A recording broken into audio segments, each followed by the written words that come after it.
Hey guys, it's Gary coming back after a while. From the whole Halloween thing, where I was putting up stories because Halloween is my favorite time of year.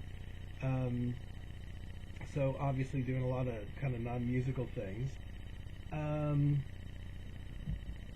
and I thought it would just be too much to pile on videos on top of that. And after that, I had the Pauline Oliveros concert, which I almost didn't go to. I don't go out much. I don't know if you could tell.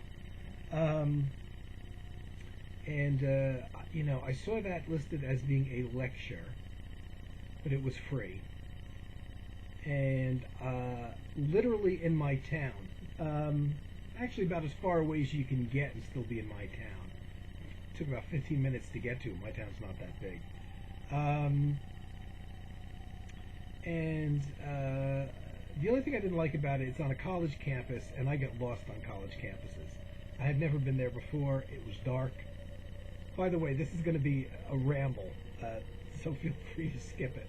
I got any number of things I've actually been forgetting to, not forgetting, but I've had ideas of things to talk about only loosely connected to music, and then I haven't done them and I forgot what they were. So I'm doing this as a kind of ramble to do things while I remember, a few things, and they were still recent. So talking about the concert, I had never been to the rather large college campus where this Pauline Oliveros lecture was held, and being autumn time now with daylight savings time and all that, it's already dark. Probably about 2 hours before the thing started at 7 o'clock, or definitely was dark when I got there, and I got there almost an hour early.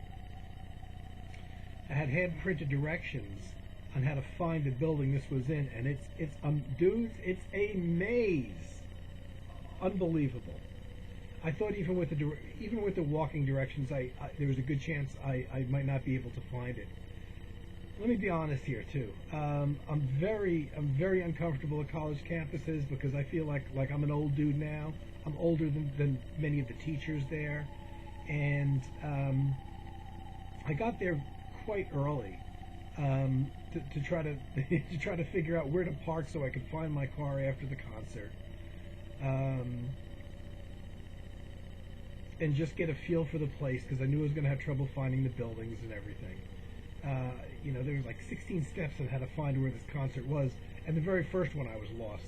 It said, park and take the walkway across the road. Which roads? There's roads all over. So the very first one, I didn't even know what road they were referring to.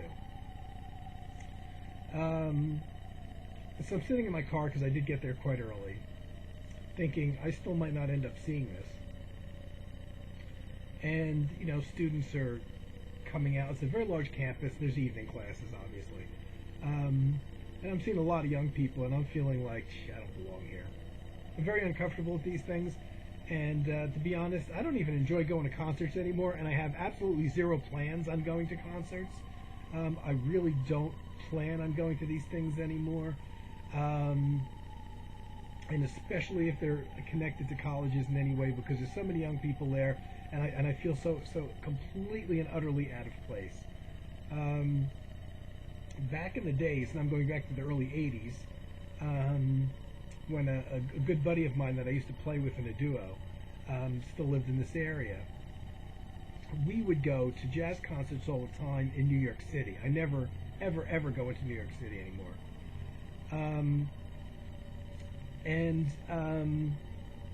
We went to jazz clubs to see jazz musicians. Now, even though we were in our early 20s then, I could still feel comfortable going into that kind of scenario now, even though I'm not comfortable going into the city. Because in jazz clubs, it's an older crowd, and there's everybody there. There's young people, there's old people, whatever. And that's different. But the college campus thing is usually just filled with a lot of young people. It was a weeknight, so there's a lot of people still attending school, and I figured a lot of people that would go to this lecture, advertised as being a lecture, were going to be students that were there because they have classes during the day, and this started at 7 at night, not that late. It was free. There's a music program, I'm sure, in that college as well. So there'd be a lot of very young students, music students there. So I went, and I, kind of feeling funny and like I'm standing out of a crowd. And I started walking because I'm like, I'm still not going to find this place. And luckily, somebody had printed out 8.5 by 11 standard pieces of paper and attached them to little stakes in the ground. So if you look down on the ground, you actually saw these little stakes that pointed arrows in the direction of where the concert was, thankfully. Because honestly, even though I had directions in my hand, I don't think I would have found them. It's a maze. Make a left turn, go under the overpass, make a right turn, go past this door, don't go in the door, go past this door. And I don't think I would have found it with those directions. And, and even with these, even with these things, these stakes in the ground with the 8.5 by 11 paper saying, Pauline Oliveros this way, there was probably over 12 or 15 of them. And honestly, I don't think the way that the direction that took me in, I don't necessarily think that was the easiest way. Maybe I'm not so sure. Because when people left, I made notice of what door to go out of at least. I wasn't sure I was going to be able to get to my car. I did find it. I did sit down, a little uncomfortable because there's nobody but young people around, not a lot of people there initially. And then slowly, as it started getting closer to the start time, a couple old folks like me came in, and I felt a little more at ease. Still, it was mostly young people. And I don't think, my impression was, I don't think these people had any idea of what they were about to hear. Because some of them, they weren't rude, but there were people that did leave during the course of the music. Now, if you don't know, this is experimental music of Pauline Oliveros. And Ben Neal, the mutant trumpeter, his trumpet's a mutant, not him. And two guys doing electronics that I took pictures of, but I can't get out of my iPad. I'm not an Apple fan. I got an iPad for free when I left my job, a mini iPad, and I filmed video on it, but these things do not interface with Windows products very well. And out of 100 times that I plug in through a USB port into my Windows computer, I plug my iPad in, my computer won't recognize it. And I was very lucky after the concert, and I took a half-hour video, which is up. It's the video prior to this one. You can actually see 30 minutes out of the, I want to say they played for 45 to 50 minutes. You can actually see about 30 minutes of it. And one of the guys, Seth Fluid, who played electronics, actually saw the video and said, hey, thanks for posting. I didn't get anybody's permission to put it up. And hey, if they wanted me to, I would put it down, I'd take it down. But with this kind of music, in this scenario, I think it only helps to create more awareness. And people can see, and maybe some people get into it that weren't aware of the artists before.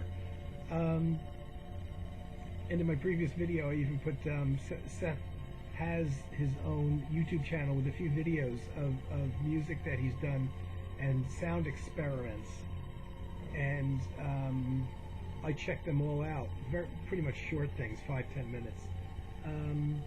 And there's a link on the video next to his name as well. Nice guy. I was lucky when I plugged in my iPad, though, when I got home, because I thought it's possible I might never get the video up. That my computer recognized the iPad just long enough for me to pull the video out and to post it up. Unfortunately, since then, I have plugged and unplugged and started and restarted my iPad about 100 times, and I cannot get my computer to recognize it to get the photographs I took out. I really wanted to get the video out. I can't get my computer to recognize the iPad, so it's basically worthless, and I would personally never buy Apple products. But I would like to be able to extract these photos at some point, so you guys that are early synthesizer and electronics nuts could see the equipment used. I got a picture of Ben Neal's Mutant trumpet, which is weird. It's a trumpet with the regular 3 valves, then it has an extra 3 valves on it. It's got electronics actually integrated in with the trumpet itself. Bizarre. It's a bizarre thing. And the electronics was, one guy looked like he had a suitcase modular synthesizer with patch cords, like the kind you see in the old, early 70s Wendy Carlos and Klaus Schultz and Tangerine Dream albums. He looked like a suitcase version of that with little patch cords, and looked like he was changing the patch cords during the concert. You can't see any of that on the video. But after the concert, I went up to take a picture of the equipment, but I can't get the damn pictures out of my iPad. I'm going to keep trying, and when I do, I'll stick it up somehow in a video. It was advertised as being only a lecture, but when I saw Ben Neal's name mentioned, I knew Ben Neal as an avant-garde musician playing this processed trumpet. Doesn't sound like, but similar to I guess John Hassel's concept of really using the trumpet in other ways. And it was quite interesting concert. Like I said, they played for about 50 minutes. Pauline first came out and talked, and all 4 guys were sitting up on stage. And I thought it was advertised as being a lecture. When I saw Ben's name there, Ben Neal, I'm like, well, I know he's a musician too. Maybe he's going to do some kind of demonstration, and Pauline's not going to play. Pauline spoke to the audience and had some audience participation thing going for maybe 15 minutes. And then they sat down. They played for about 50 minutes, maybe, tops. And I really wanted to close my eyes and just dig the music. But I try never to do that in live performances because it's essentially, you could do that at home. You could play a CD and, play music, whatever, on vinyl, whatever, and close your eyes and listen to the music. I want to have that visual image in my head. But I tell you, a lot of the people there, certainly most of the people that were getting into it, were down like this. Their heads were down, their eyes were closed, including Pauline. I think her eyes were closed the entire time. The other 3 guys were a little bit more actively looking around. But there was one guy there that looked like our friend, probably all of our mutual friend Andrew out in California. There's a guy that looked a lot like Andrew there. And the funny thing was, he acted like I would expect Andrew to act if he was at that concert. He was one of those guys that for the entire concert had his head down, really just digging the music and listening to it and just getting into it, and I don't think his head went up, and I said, not only does that guy look like Andrew, but I bet you if Andrew was here to listen to this is how he would react to it, just really digging the music, and concentrating it and getting into it. Oddly, a few people left, not rudely, but a few people left during the course of the music performance. I don't know what they were expecting. You could see the music performance for itself. I don't know. Well, maybe they were expecting pretty stuff, and it's pretty avant-garde and very electronic stuff. You can see the video yourself. So that was interesting. I got to talk to Ben Neal, the trumpeter, briefly. I let him know I was aware of his music because I've been hearing his music on New Sounds, this radio program out of New York City. It's an NPR program that Ben Neal has been through several times in the last 20-25 years. As a matter of fact, when I moved, I left nearly all of my cassette tapes behind in my old house. One of those cassette tapes had a Ben Neal.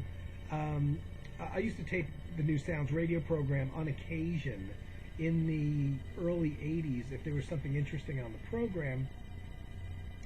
And there was a program that Ben Neal was on, and I could picture the cassette because I'd written his name on it, Ben Neal and a couple other people. And it was an interesting program. So he's been on that New Sounds program repeatedly, at least I think since the early 80s. And that's how I first heard of him and discovered his music. And the host of the New Sounds program doesn't just play the music, he explains the process. So I knew that Ben Neal was a trumpet player, and he played this thing called a mutant trumpet that had been built for him with electronics worked into the trumpet and everything. So I knew quite a bit about Ben Neal. I think I have his I think I have him on a compilation. And I gotta admit, he was very easy to talk to. And I really, I'm still kicking myself for not doing it, but I really wanted to talk to Pauline. I wanted to get a picture with Pauline, and I had bought a CD booklet with me that she's on, and I wanted to get her to sign it. But she was tired, you know. It was a long day for her. I think she had come from upstate New York, which is where I believe she's based out of now. And prior to this lecture concert thing, she had done another lecture for healthcare professionals. So I wasn't able to get in on that because I'm not a healthcare professional. About how her concept, deep listening, can be utilized by healthcare professionals to help patients, which makes sense. Probably most of the people that see this video would get it because they're hardcore music fans, and they understand the power and impact that music can have, which is something that a lot of people are not aware of, and probably healthcare professionals barely are aware of that. So she had done that lecture, and then after that had this lecture / performance, and you know, 3/4 of the people that were there, I can't estimate, maybe 100 people, that stayed, pretty much went up and wanted to talk to her after.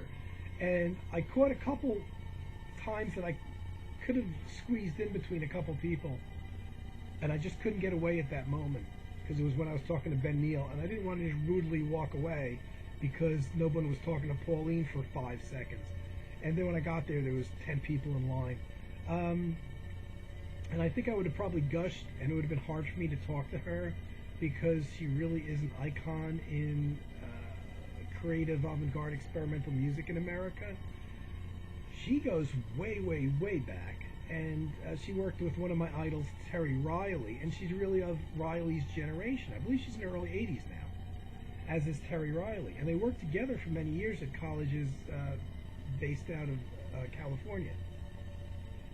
So I think I would have been a little, still at this age, you know, in awe of her. It was hard, and I was kicking myself, but you know, it's funny because I was recording the video and I had my little iPad and I had to hold it up like this for a half hour that I was filming, and I so wanted to close my eyes and just listen to the music, but I'm like, no, I'm going to be happier that I'm going to have this permanent thing here. And the whole time I was holding it up, I was wondering if somebody was going to tap me on the back and say, hey, no filming or anything. But I'm not taking any money out of anybody's pocket because I don't think they recorded it. And it's not like a bootleg thing, really. You know, when you're dealing with this kind of music, I think any publicity, whatever any awareness of it that they can get is probably all for the better, I'm guessing.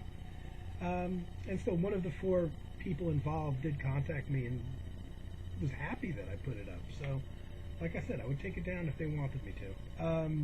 But if not, I intend on leaving it up there. I've watched it several times myself. Not bad, you know, in terms of the sound picked up pretty nicely. You know, I didn't bang into the unit or make any kind of sounds that would have obviously been quite loud because the microphone is by me. The audience was the quietest audience I've ever heard because, you know, there's some very quiet moments in the music. Most of the real quiet ones I didn't get on tape. But when it finally ended, you know, the audience and myself, you know, we're not 100% sure that it's really over because there were times when it got very quiet.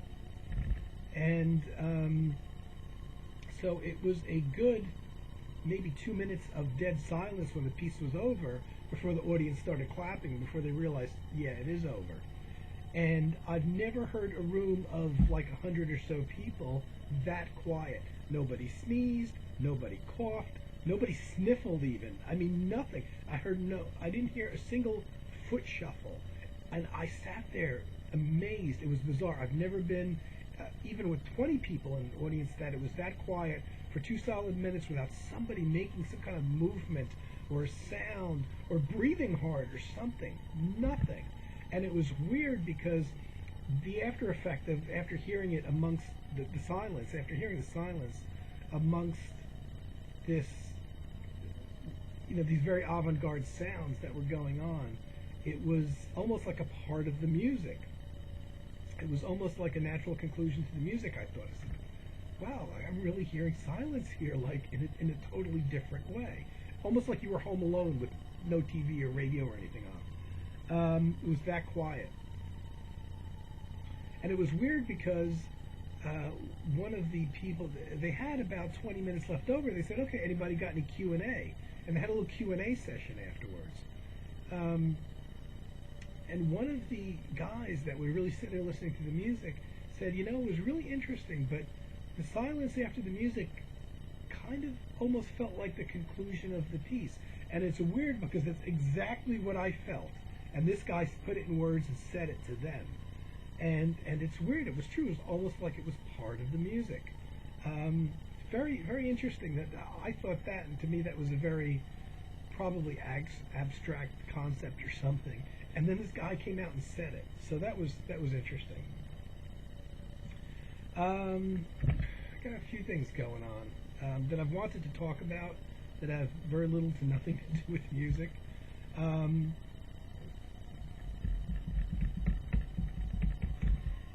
I don't really know whether I should or not, but or they have abstract connections to music. I was online a couple days ago. I'll try to make this part quick.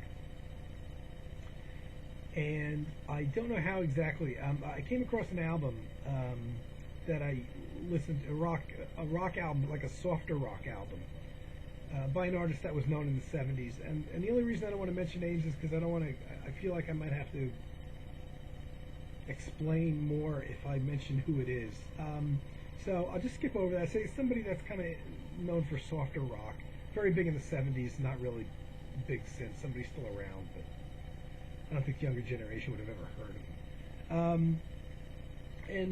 Just on YouTube, you come across these things that are sometimes very loosely connected with whatever you're watching at the time. And I saw this one album that I used to listen to back in 75, 76, when I was in high school. And I had the album when it was new, just before this guy had a big breakout success briefly in the late 70s.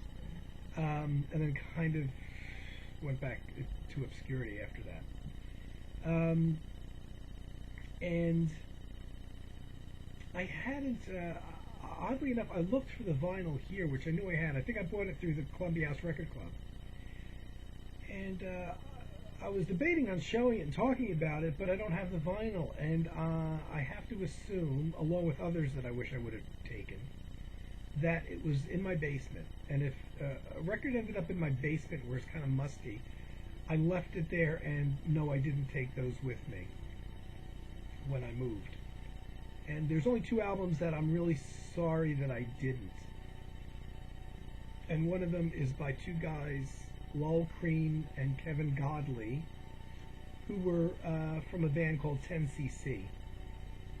They made a 3-album set called Consequences that was very expensive, came in a nice box set with a huge booklet the size of the 12 by 12 LP. And I thought for sure, because I love that album, that I would have taken it with me. And going through my collection here several times, I realized, holy crap, that was one of the ones I left in the basement. And I think the reason I left it in there, my initial thought was, I have it on CD, which I'm glad I did. I had it print on CD. And the only other one was Pulsar. Those two albums are two that I'm sorry I didn't take with me, but Mr. Vinyl Spin Jeff sent me the Pulsar album after I mentioned it some time ago. So this album that I'm talking about from the 70s soft rock guy was not one of the ones I'm sorry I didn't take, but I thought I had taken it. I still get it on CD for like $5. But there was a couple short instrumentals on it. These are vocal things, pop rock songs. The two instrumentals I really wanted to hear again, because I remember one of them being very nice. A lot of acoustic guitar-based stuff, piano, without trying to be an unplugged album, actually, there's electric bass on there and there's electric guitar, but a lot of the guitars on there are acoustic, so it comes fairly close to almost being an acoustic. It's a rock album, but almost like an unplugged thing in a way. And a lot of the songs I knew that I would remember immediately upon hearing, but just seeing the titles of them, couldn't remember how they go. And within a few seconds of hearing the tracks again, I must have played this album a lot in my bedroom, my tiny, tiny little bedroom, that I actually had a stereo. And, I had cabinets that went all the way up to the ceiling, and I put a little, what do they call them? Combination units. It had an 8-track player recorder in it, receiver, and the turntable was on top of the receiver. It's one of those, it wasn't components. It was an integrated unit. That's all I would have been able to fit in there, and 2 small bookshelf speakers. But I lived in that room. There wasn't even any room for a chair. The bed was pushed against the wall, and then 2 feet later is the other cabinets that have my clothes in there, and the shelves, which had the stereo and my albums on there. Spent hours listening to. Whenever I hear any tune from that album, I always think of those days. And I listened to the whole album. It's only about 39 minutes long. And this is a story about the power of music, I guess. And not having heard these songs or that particular album probably since very late 70s, early 80s, the latest. So it's been a long time ago. I don't think I even played it in the early 80s. I remembered all the songs immediately. Really pretty, almost slightly jazzy, real clean electric guitars when there's electric guitar there. Pretty nice stuff, actually. And I remembered the songs right away, but then it dawned on me that certainly the last time that I would have ever sat and listened to this album was when my mother was still alive. She died around 83, I think it was, 1983.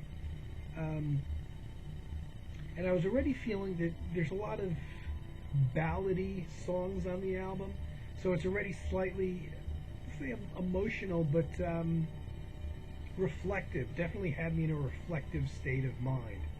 And I didn't really need that remembrance. Oh shit, back when I used to play this album all the time, my mom was still around, So that was a weird thing, but it's anybody that's into music has that, It's almost impossible to play an album that you have a long history with, or something that you loved and played a lot at one time, even if you haven't played it in 30 years since. Play that album again, finally hear it again, and not have memories connected to that time. I know it's not possible for me, but I don't know if it's possible for I don't think it's possible for other people either. If you have a history with something, if you played it a lot at one time, if you loved it, whatever, especially if you haven't played it for a very long time. I guess if I had continually played it through the years, maybe I would have less of a memory to that time when it was new. But I haven't, so it's just weird, that whole power that music can have over you and connects unconnected things, really. A lot of music I listen to, especially instrumental music, reminds me more specifically, I don't know if my stereo's too loud, reminds me more specifically of times, albums I've had for, say 20 years or so, tend to remind me of times when I was driving around listening to them in my car. Any album that became a favorite album of mine, for the most part, at one point in my life, would get put onto cassette tape and brought into the car with me, and I noticed that I would have a lot of memories when I would play years later those albums again at home. I would have a lot of memories of specific sights I saw when I was driving around listening to those albums on cassette tape at the time that, they were newly acquired albums for me. Even though I listened to them a ton at home. There's just something, that thing about driving in a car and seeing sights, and you have the music as a soundtrack playing. And it's almost like watching a movie. You take for granted the movie that, the sound of a movie or what a character's saying or something like that is obviously fused together with the visual image.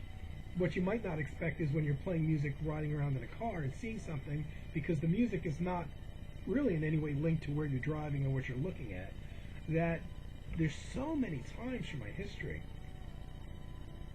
that I can recall driving around listening to what Eberhard Weber's latest album, whatever, and certain sights, and nothing spectacular, just a house on a corner that I drove past a million times. But it just so happened that I was listening to Eberhard Weber, and that time in 1982 when I was driving, and I stopped at that stoplight and I saw that house that I'd seen a million times. For some reason, that particular time stands out in my memory. Don't know why. So it's weird, the connections. And I know for a fact there's quite a few folks that have that connection. And it's weird because I did that, listening to that album and having those memories and stuff like that came right before the concert. I think it was right before the Pauline Oliveros concert. And that was a slightly weird experience for me, going to the college campus, which it seems like I'm inevitably going to have to go back to again. My CD player's changing, and I want to see if the second CD that I put on is coming. Oh, yes, it is. Yes, good. I have to go back to. I don't have to go back. But when I was talking to Ben Neal, the trumpet player, there's another section. The lecture that I saw was held in a student.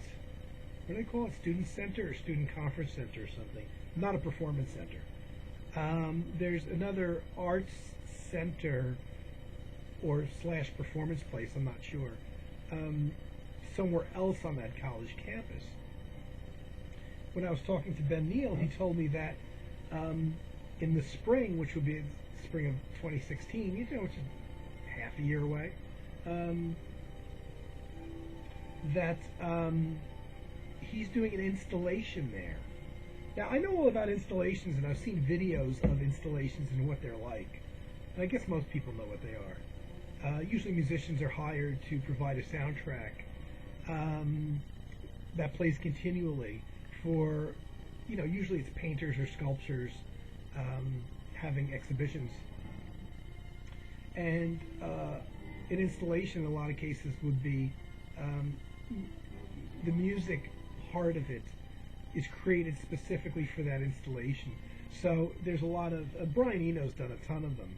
And, there's a lot of his albums you can tell are essentially music from installations because the music can play in a continual loop.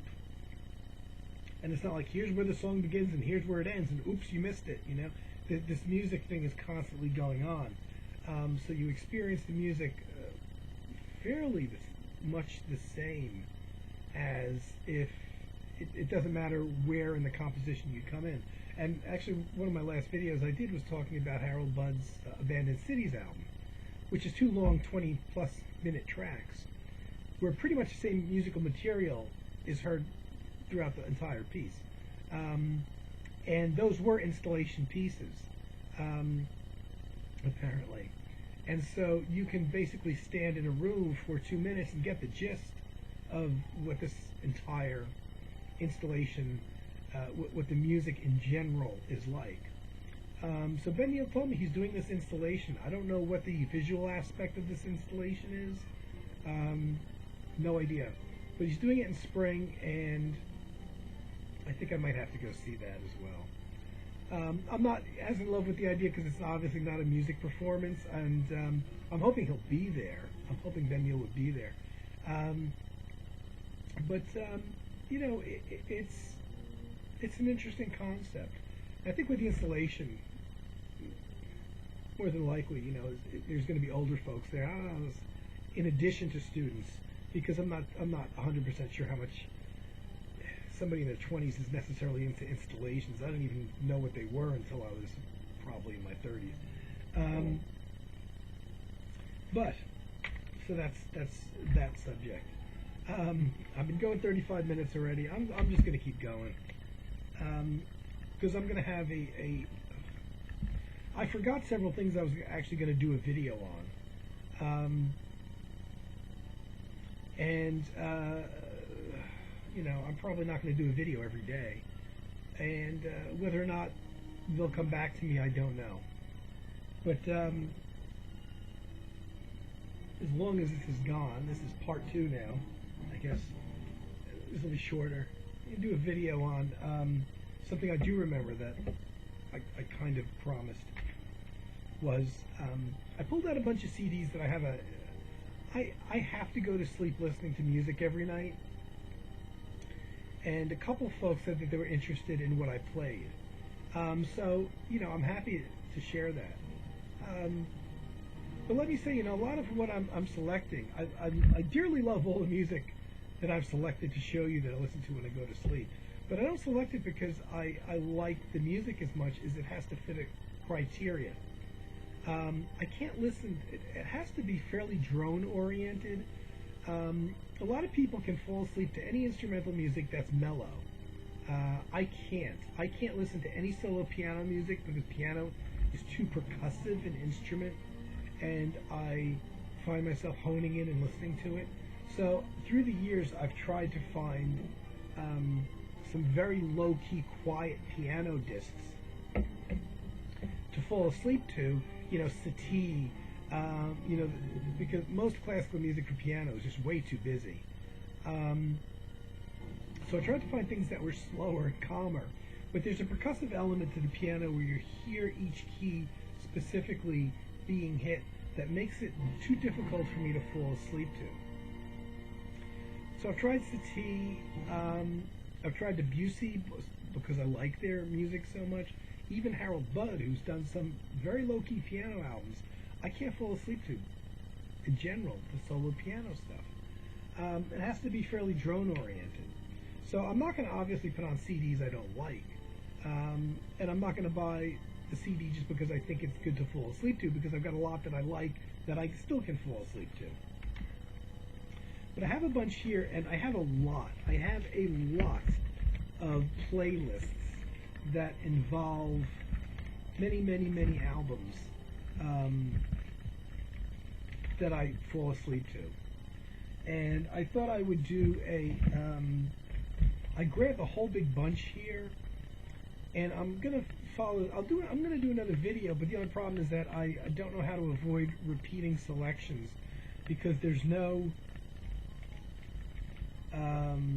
these are very random choices. So it's not like I'm just showing you the classical ones I would listen to or the electronic ones I would listen to. So when I do this in the future, I may end up showing repeats. But because people ask, and if other people do this too, I would be curious to know what they listen to. I have a certain order. I do have when I select the albums that I'm going to play, the more quiet they are, the more droney they are, they go toward the end, because I don't want to be playing something that is a little more active than others, and I'm sitting there listening to this electronic piece and I fall asleep to it, and all of a sudden a classical disc comes on, even though it's fairly low key, and there's more dynamics and it wakes me up. So the quieter, more constantly droney stuff goes toward the back, and the more active things tend to go in the front when I'm falling asleep, and gets progressively kind of quieter and mellower and probably more electronic, if that makes sense. I purposely don't build the playlists to be all just electronics and stuff like that. Even though I'm probably asleep for most of this, I still like a variety in there. So I'm going to show you a bunch of things that I've had in recent playlists. I have various playlists saved that are pre-built that have a dozen or more CDs in them. But then other times, I'll take those out and I'll take, one album from this playlist, one album from that playlist, and create another one. So I've done dozens of these over the years.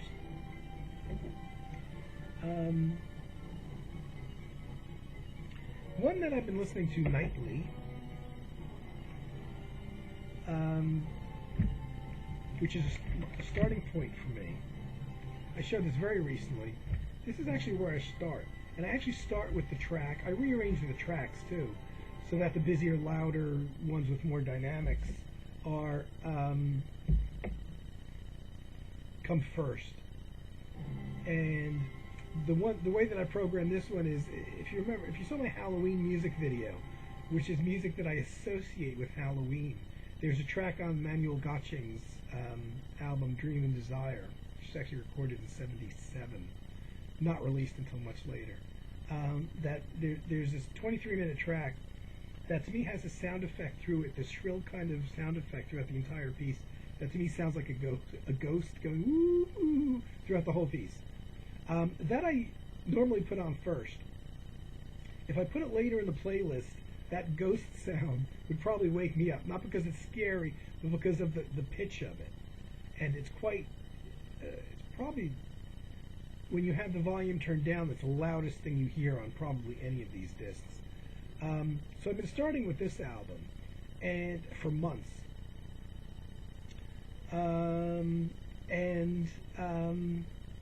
It might get to the point when I have to take it out of the playlist just because it's, getting to be a bit more like Stairway to Heaven or something, or Freebird or something that's just being played too much.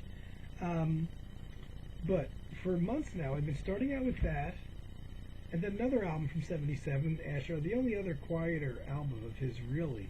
Nothing else would qualify that he's done. New Age of Earth. Very similar direction, very musically similar. Again, there's one track that ends, it's mostly keyboard synthesizer oriented, even though Manuel is a guitarist. And both of these albums were done in '77 when he became infatuated with keyboard synthesizers. Prior to that, his works were much more guitar oriented, and his albums after this were much more guitar oriented. So it's only really the keyboard synth heavy albums. This one does have a bit of guitar on the last track, Night Dust. Gets a little excited at the end. So I have to program that track first because that loud, the guitar gets a little loud at the end. And both of these albums have to be played. I start them before I'm even trying to fall asleep, because there are moments on them that are could wake me up if I had fallen asleep and all of a sudden this guitar thing comes in or something. So I start them off, and they're usually playing when I'm still preparing and whatever. One that I forgot to pull, but I showed the vinyl last time, that I've got in my nightly playlist, which has been in there for years and will probably stay in there, is Harold Budd's Abandoned Cities. And that's early in the playlist too. That's after the Ashra albums right now. But and I've had other playlists that I start with Abandoned Cities, just because I love that so much, and it's like peeling the onion. I do hone in and focus in on that one a bit more. I forgot to grab the vinyl. I have the CD as well, which it's in one of my boxes here. But I listen to all the stuff on the computer. The Windows Media Player allows you to make playlists, and that's where all these playlists should reside. So I have Harold Budd in there as well, depending on what the other mix of stuff is. I've always been striving to get some classical music in there, but most classical music I find gets too excited and too, you'd be listening to it quiet, and all of a sudden it's, very quiet, and it's like, boom, boom, boom, boom, boom, and the orchestra goes nuts. So, I've experimented with a disc like this. I know nothing about Wilhelm Peterson Berger. I bought it because it was, I think I got it for a good price, and I love the album cover. The Ice, that's Ice. And yes, I enjoy the music. I've tried numerous times to put this in a playlist, but it is a little calmer than most classical music, but there's enough of those sudden jumps and dynamics that I have to put that early in the playlist, like when I'm not really attempting to fall asleep. But this one has made it in numerous playlists, and in the classical realm is awful tough. I've tried this one too, just because I like the concept behind it. Stormy Weekend Classics. This is just one of millions of classical compilations. The thing that's good with it is most of the pieces on here don't get violently excited. There's Dvorak on here, Robert Schumann, Ravel is on here, a bunch of people that I've never heard of, and there's Tchaikovsky. And from what I remember about Tchaikovsky's a lot more excitable and that traditional kind of classical thing that jumps and gets loud and stuff like that. But because I do like this album, and I recommend it if you could find it at a budget price. 54 minutes. It's nice, but it's one that too. In a lot of these, I have to have something classical, and they tend to go very much at the beginning of the playlist. I don't particularly have this one in the playlist with the Manuel Gottsing Ashra albums, because I would have to get through them and then get through the classical stuff, and you're talking about 3-4 hours. So generally I would put this in the playlist toward the beginning, and one that I didn't have, like the Manuel Gottsing Ashra albums in there. But it has made it to a lot of my nighttime I'm falling asleep playlists. There are a few. I've tried this. I tried to do it with the David Bedford classical album, music for wind orchestra, that I only got recently. Because there's some beautiful pieces on there, but there's a lot of dynamics in here, and it didn't really work to fall asleep to. But it's a brilliant album that I highly recommend. And oddly enough, I had done a video on only 2 David Bedford albums, 2 or 3 David Bedford albums, about 3 months ago, I want to say. And just a couple days ago, this is very nice, I got a little message on the video, on the David Bedford video, which has been up for months, and so nobody watches it anymore. From David Bedford's daughter, saying that she had seen it and thank you for making the video. And on her YouTube page, which she set up under her dad's name, Dave Bedford has his own channel, or on the, might have been on her I was on her Facebook page, on Sarah, her name's Sarah Bedford. And she does have a YouTube channel that she set up for her dad and his works, but also a Facebook page set up for her dad and his works. And I actually linked my video talking about a couple of his albums on her Facebook page, which was very, very, very sweet. I was very touched by that.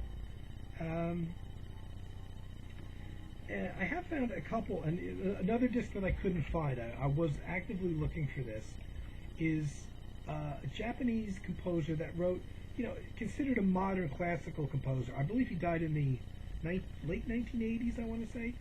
Toru Takemitsu. I'm not sure how to pronounce his name, but he's very famous in Japan, where he did a lot of soundtrack works, and also while he got very famous for doing a lot of movie soundtracks in Japan.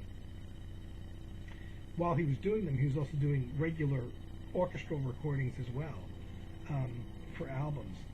I have heard numerous of his works. Oddly enough, I only have one CD. But it's Toru Takemitsu, and that is beautiful. That is stuff that's great. If you like ambient music, it's not really ambient, but it's the kind of low-key classical stuff that I really seek out, not just to fall asleep to. It's really good to listen to. And I have only one of his albums. He's one guy that, when I get my job, my next job, whatever that is, I will be buying dozens of his albums. I can guarantee you, because he's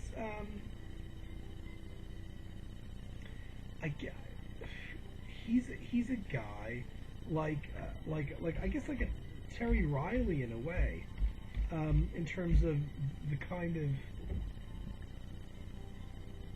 credit he gets, and the era that he worked a lot in, which I guess would have been from probably the 1940s or 50s up until his death in the I believe he died in the 80s, late 80s.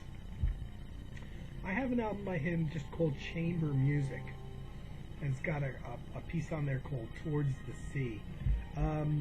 It's beautiful. It's fantastic.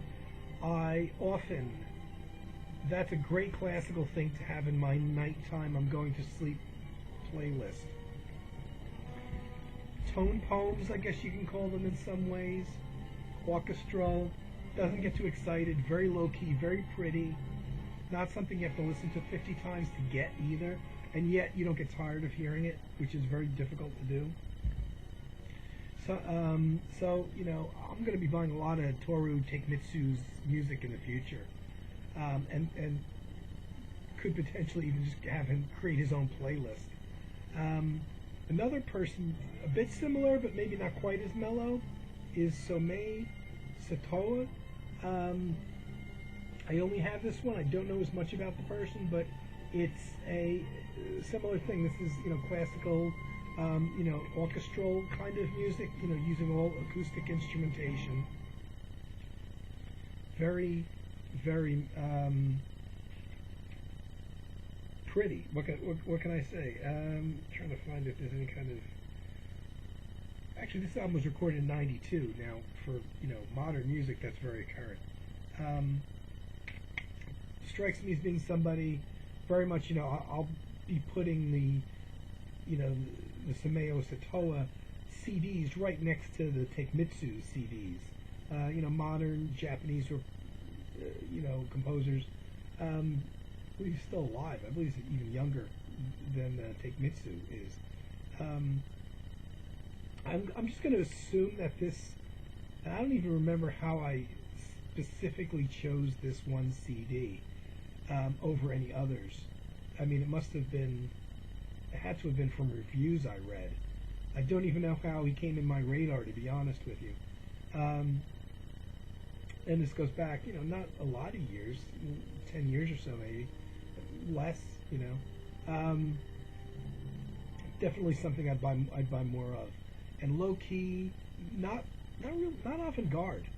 Again, like Takemitsu, something you can appreciate the first time you listen to it. Low key, you know, but using acoustic, orchestral, classical type things. Definitely is, you know, one that's in my playlist as well. Another person that's touted as a modern and very new classical composer.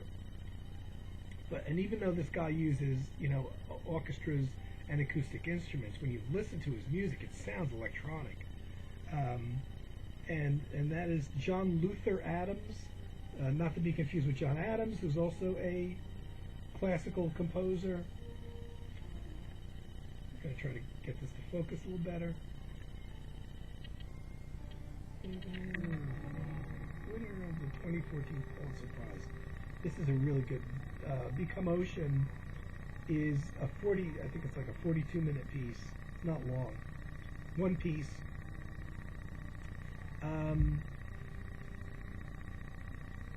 But essentially a drone.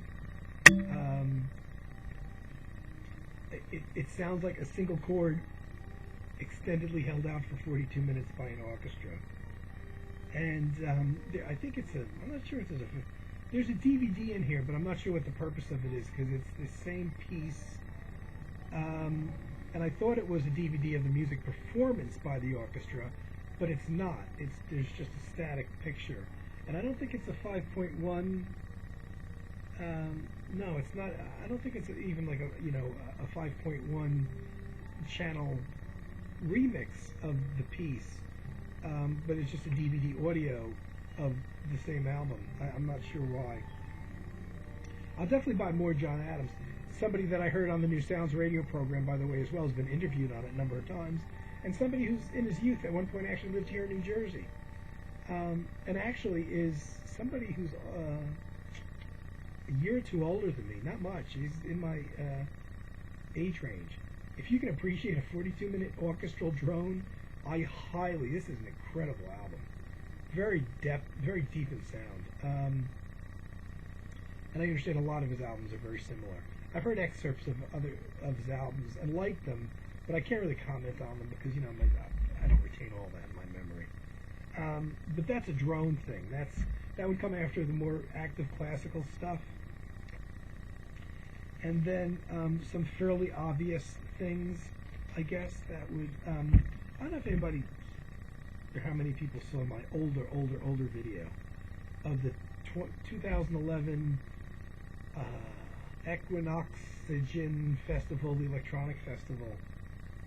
But I bought a couple things there from the performers that appeared at that concert, which was all avant-garde, mostly electronic music.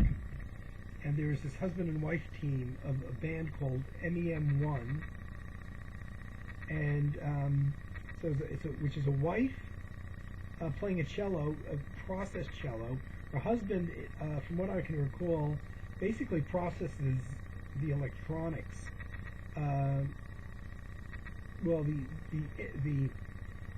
The sound from the cello and processes them electronically.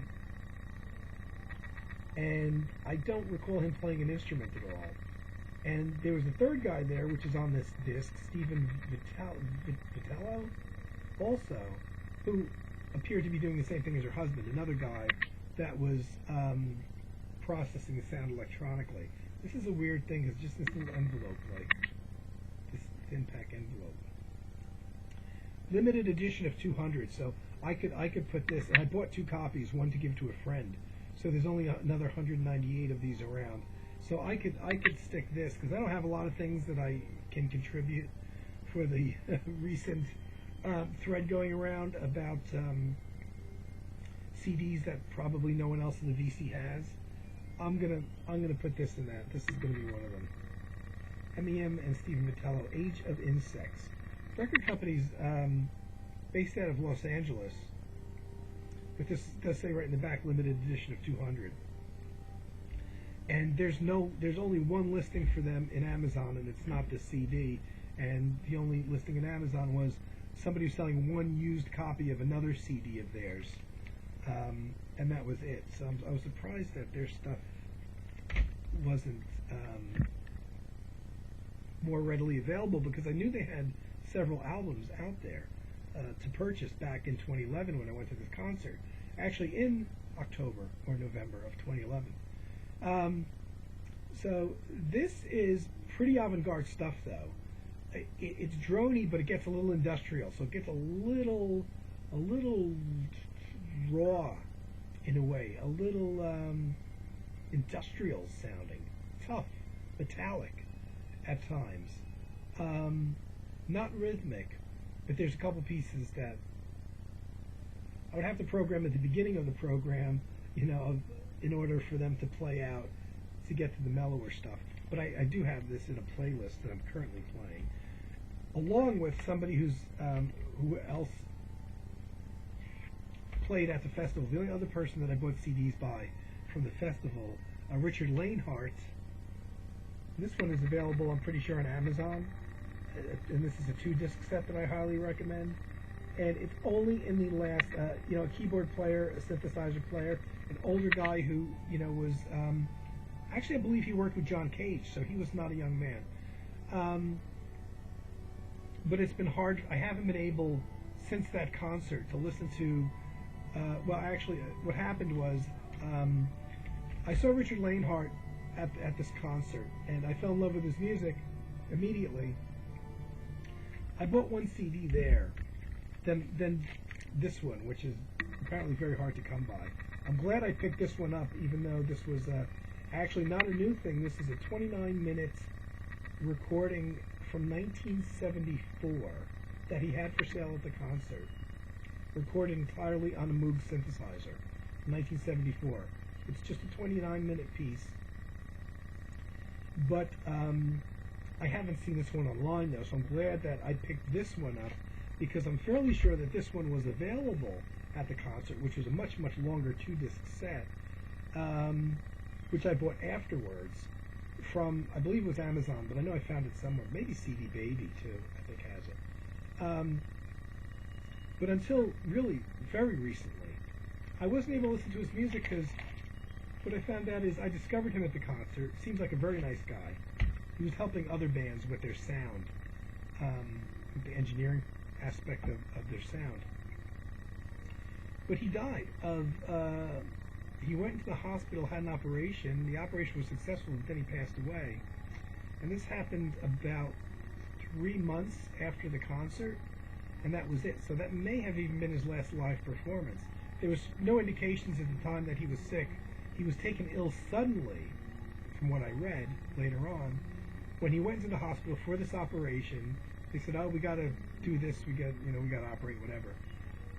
Did the operation. Apparently said the operation was successful, typical thing, but the patient died. But after, I guess during recovery while he's still in the hospital, he actually passed away. So he had no indication he was sick at the time of the concert, which I believe was, I have the date on the video, I believe it was October, and he died, I think, in late December or January. So it got very difficult for me to listen to his music then. I had just discovered it. Loved this one CD that I bought there at the concert. Very avant-garde electronics, though. Bought the second one by mail order, and right around the time I got this, started listening to this, found out he had passed away. That has been only in my playlist when I first got it, but recently, sometimes it takes me a while to get, sometimes I find it's much easier to get into artists after they die, and you don't discover them until after they're gone. And then you don't have any of these negative associations with them, or whatever you want to call it. But things like that happen, and I find it often difficult to. I have one solo album by the Shadowfax, if you know the '80s band that used to record for Windham Hill back in the early days of the internet, and they used to be what do you call it? Message boards and things like that. I actually made friends with the drummer, who was a founding member of Shadowfax, stayed through the whole history of the band. And I had a lot of email conversations with him and a couple of live chats back and forth with him. And Shadowfax had broken up because the leader, Chuck Greenberg, had a heart attack and died. This is back in '95. And Stu Nevitt, the drummer, was attempting to keep music going with the last keyboard player that the band had. And the other guys kind of scattered and didn't want to stay together necessarily. But I got this friendship started with Stu, and Stu eventually came out with a solo album. And he had some of the Shadowfax guys guest on it, but it wasn't a band album. And Stu was a diabetic, and he died of heart failure. I got in conversations with him for 2 or 3 years, probably 3 years, and all of a sudden his good friend, the last keyboard player in Shadowfax, a guy named Armin Chakmakian, who makes solo albums like of world music, sent out a notice to all of Stu's, I guess, email contacts, saying that Stu had passed away. And it was really sad, and I haven't, it took me a long time before I could listen to Shadowfax. I was finally able to listen to a little bit of Shadowfax albums, but I still haven't really been able to go back and listen to Stu's solo album. And we had a discussion about it because I ordered it as soon as he put it out, and he wanted my feedback on it, and I remember sending him an email about it.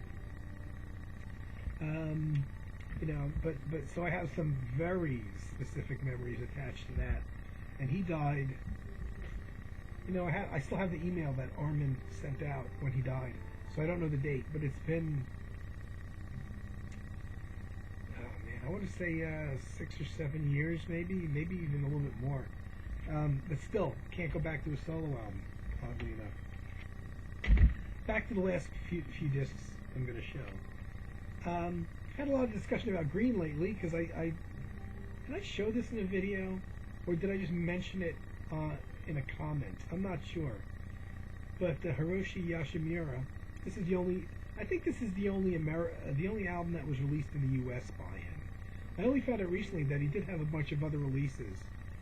Apparently, a Japanese electronic music person, composer. And unless I never really used Discogs until very recently. I have to assume that the biography in Discogs is correct, but it's the only biographical information that I could find on him anywhere on the internet. So it could be a different Hiroshi Yashimura. Kind of doesn't sound like it.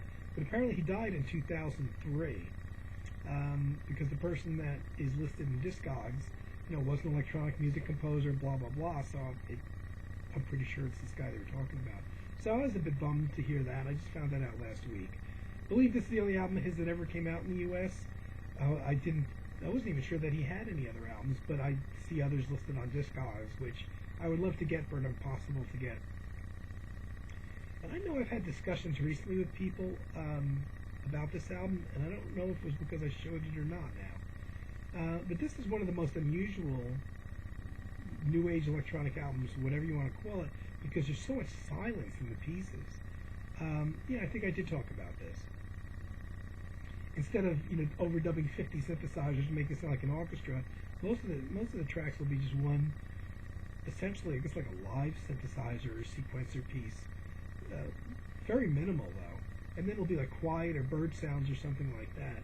So it's very, very pretty album, which I've loved, but for whatever reason didn't play for a whole bunch of years, and pulled it out again recently. As soon as I did, I knew it would be in my nightly playlist, so it's made it into my playlists. There's a few Kit Watkins does a lot of keyboard-based music.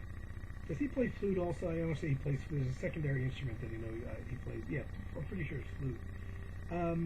So he's got a few things that border on progressive instrumental rock, which obviously have a lot of dynamics in them. New age things that are pretty. He's done an album of, was it Satie or Debussy? Now I can't remember. I have it. Pieces done electronically, but fairly true to the originals. Or it might have been a number of classical artists, but that he did that CD on. It had both Satie, Debussy, and other similar kind of classical composers types of works on there. That's pretty. But then he's done these other darker ambient things. The Thought Tone series, which I have 2 volumes of, it's the only one I could find right now, are very good. These are very good sleep albums. They're tones, they're very Eno-esque. There's no kind of percussion or anything, purely electronic sounding type things. And there may be more than 2 volumes, but I have 2 volumes. I think this is volume 1. So I guess the other one that I have is very good too. I want to say there might be a third one that I don't have. Both of the volumes that I have are excellent sleep things too. I have a number of things by Steve Roach, and I just showed this one because this is the one I could find. The Immersion thing, he's done a series of albums. This one has 3 CDs in it. Each one is a single piece. There's 3 CDs. Each one is 73 minutes long and a few seconds, and each one only has 1 piece on it. Steve Roach has done the desert ambient thing, which has percussion and didgeridoo, and he's done things with sequencer-based rhythmic music, and things like Dreamtime Return, which I can't sleep to because it's got percussion things going on. So I'm not. It's not that these things are necessarily my favorite of his, but I look for his drone albums, and this is just the one that I found. One that I have in my playlist, even more than this actually, is something called, I knew the name a second ago and I forgot what it was now. I can look it up. He's got an album called Slow Heat, which is also a single 70-minute piece that is kind of drone based. That makes it into my playlists even more than the immersion stuff does that I just showed. He's got another album called Atmospheric Conditions, which, despite being broken into 5 different pieces, essentially sounds to me like one big long piece. Also the same thing, very good. Very atmospheric and dark. So Atmospheric Conditions,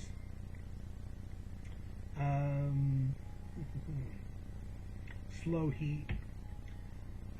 He's got a 2-disc thing called World's Edge. The first disc is very much like Dreamtime Returns, so it's got some percussion in there.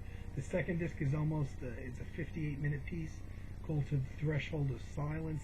It's just the only piece that's on there. This one 58-minute piece, which is very ambient nature. That's a good album of his to listen to and to fall asleep to. The quiet music things that he's done, I just had the one album when it was a 1-disc set, but it's since come out as a 3-disc set. That's a really nice one to sleep to, I find, as well.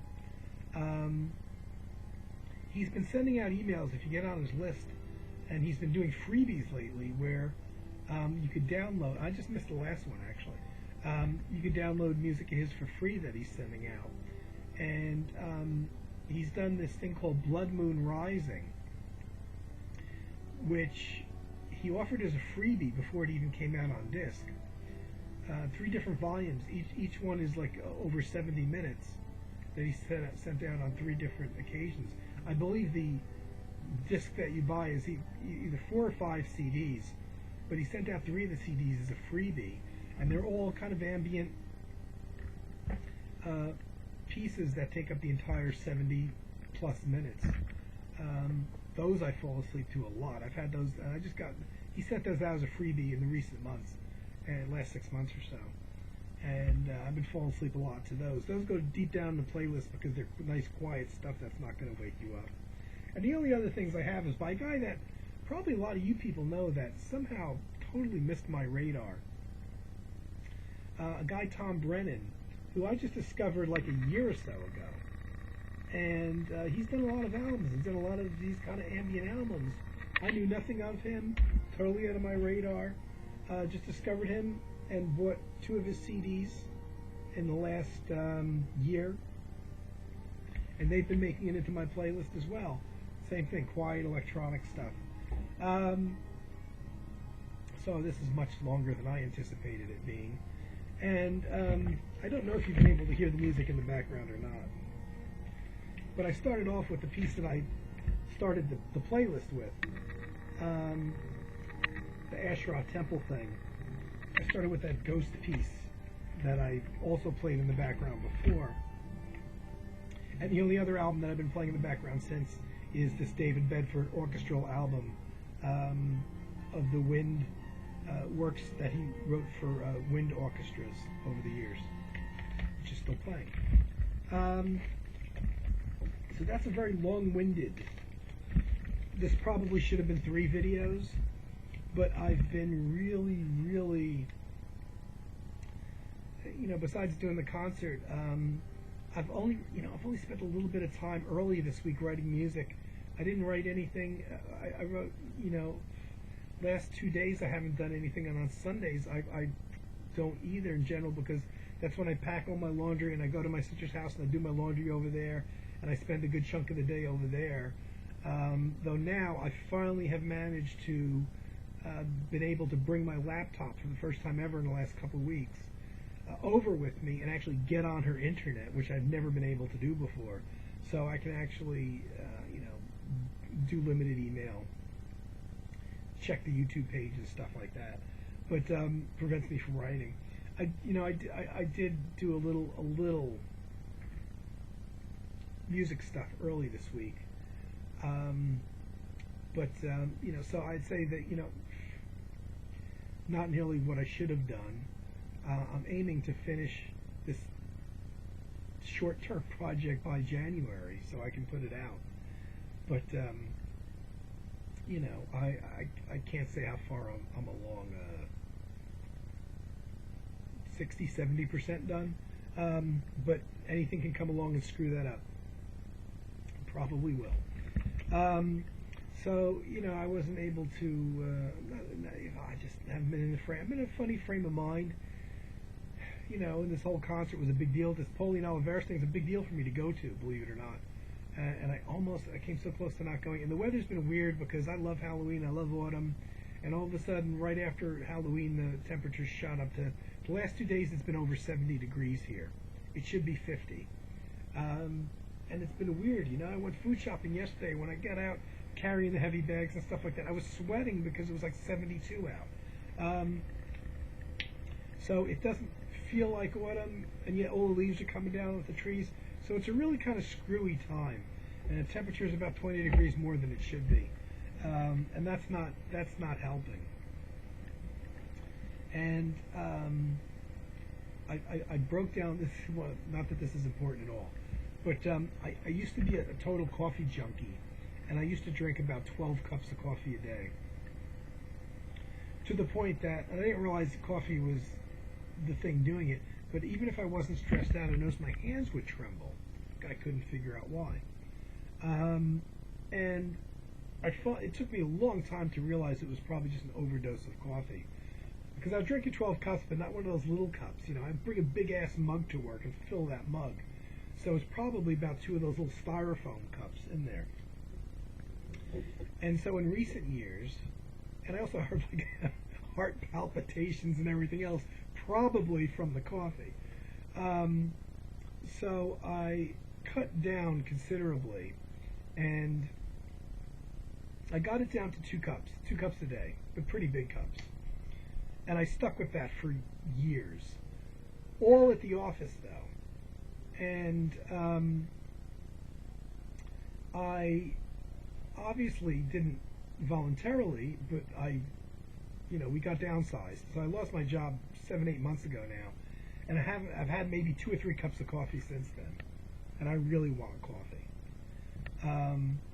But when I was doing it at the office, I would normally try to stay away from coffee on the weekends, at least to purge my body a little bit. But I noticed when Monday mornings come around, even when I got down to 2 big cups a day, I would start getting headaches from lack of caffeine. I've never had a coffee maker at home because I knew that would get me back in the thing again. But the last 2 times I went food shopping, I'm walking down the aisle at the rather large food store that I go to. They have appliances there, little food shoppers and those kind of things. Of course, they always have coffee makers there. Last time I went down, about a month ago, they had a coffee maker that was normally $13 on sale for $10. And I actually grabbed it off of the counter and put it in my basket. And I said, no, I don't want to do this. I don't want to get into this again. If I have a coffee maker at home, I probably won't be able to control myself. Took it out and I put it back on the shelf and left.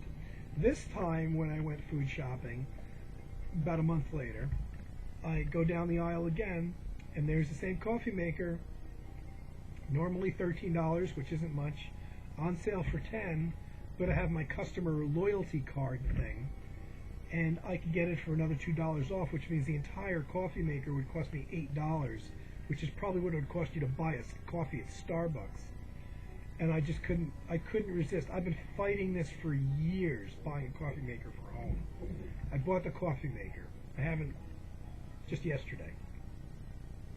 I haven't hooked it up yet, but I have to tell you, I bought it, I put it in the cart, and right away, I had to buy coffee. I actually got like so excited I started trembling. Like in preparation, I had to buy coffee because I didn't have any coffee at home. Bought some ground coffee, so I was able to buy that again, because what I used to do at work, friends of mine, we used to all bring in coffee to work, ground coffee, and use the company's coffee maker and make it in there. So I was always buying ground coffee whenever I went food shopping. Even though I wasn't using it at home, I would bring it into the office. So almost every week when I'd go into the office, I'd have, here's a bag of cinnamon coffee, a lot of flavored coffee. Here's a vanilla coffee, here's this, that, whatever. And the people I made coffee with all bought in other varieties as well. So buying coffee was always a big, exciting thing going down that aisle. So this is the first time in, almost a year now that I've actually done that I've bought, flavored coffee for myself again. And I remember, oh, I got to buy coffee filters. And then which filters do I buy? The weird thing was how excited I got. And I actually started trembling. And I just had to compare it to like a drug addict who's been off the drugs. He's clean. And like somebody said, you know what? Your life's ending anyway. You want to do drugs? Go ahead and do them. It's not going to make a difference. And the guy's like, okay, I'm going to go do drugs again. And that's like the vibe. It's like, yay, you know? And so, you know, whether or not I'm going to be able to handle it, I don't know. We'll see. It's going to be a real test. I haven't hooked up the coffee maker in my kitchen yet. When I do, you know, I'm not going to make a full pot. I'm going to make half a pot, and that's all I can have for the day, and see if I can handle that. It probably wasn't a good time for me to start doing this in a way, because now it's an extra expense when I go food shopping that I don't need because I don't have a job. So buying coffee and the filter, well, the filters, I think I got 200 for like $2 or something like that. So that I'll be okay with filters for a while. Maybe not the right time to jump into that again because it is an added expense. And I never ever bought coffee out. I never went to a Starbucks or anything like that because that's way too much money. But I thought drinking coffee would be a good thing to have on my videos in the future. So in the future you may see me sitting here with a nice, especially if the weather ever gets cold like it's supposed to, with a nice steaming hot cup of coffee. And I'll be gibbering and shaking all over again maybe, and talking 10 times my normal speed or whatever, and it'll be the coffee doing it. And feel free to call me out on it. Okay, I went longer than the CD can run. I went longer than my 80-minute limit. And I should have, like I said, chopped this up into 3 or 4 or 5 videos. What the hell, you know?